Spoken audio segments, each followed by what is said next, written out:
আপনারা কি জানেন প্রথম আইপিএল সিজনে পার্পল ক্যাপ কে জিতেছিল প্রথমবারের মতো? না জানলে আমি আপনাদেরকে বলছি, প্রথম পার্পল ক্যাপ জিতেছিল একজন পাকিস্তানি ক্রিকেটার যার নাম সোহেল তানভীর। প্রথম আইপিএল 2008-এ শুরু হওয়ার পর পাকিস্তানি ক্রিকেটার সোহেল তানভীর বাঁহাতি ফাস্ট বোলার, তিনি পার্পল ক্যাপ জিতেছিলেন। তিনি মাত্র 11টি ম্যাচে 22টি উইকেট নিয়ে অনবদ্য পারফরমেন্স করেছিলেন।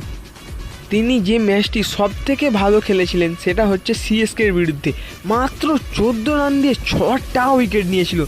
এখনও ওকে স্মরণ করা হয় আমাদের মনে। তিনি আইপিএলে বেস্ট বোলিং ফিগারের মধ্যে পড়েন, কিন্তু এখন আর কোনো পাকিস্তানি ক্রিকেটার আইপিএলে চান্স পায় না। কেন চান্স পায় না এটা আমাকে কমেন্টে বলে জানাও। এবং তিনি রাজস্থান রয়্যালসের হয়ে খেলতেন।